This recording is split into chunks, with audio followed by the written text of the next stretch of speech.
The 402 bus was over 50 minutes late.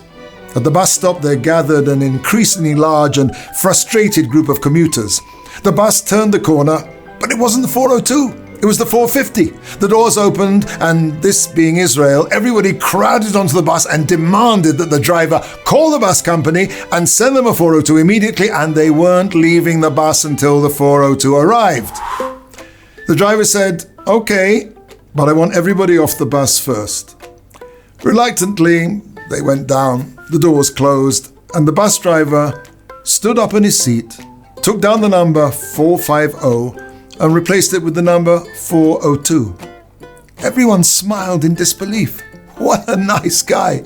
He changed his route. Everyone got back onto the bus. They were so happy. Nothing like this had ever happened in the history of Israeli buses.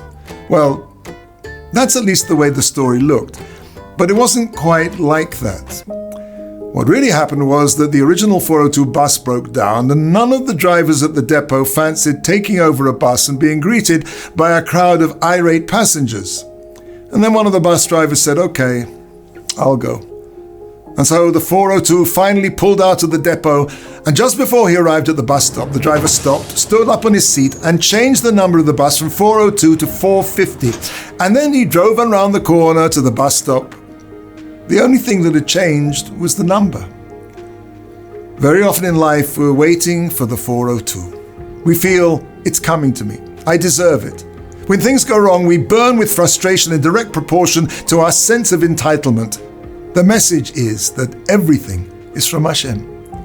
And when a person internalizes that every bus, every delay, every disappointment is sent precisely by divine providence, even a 450 is a gift.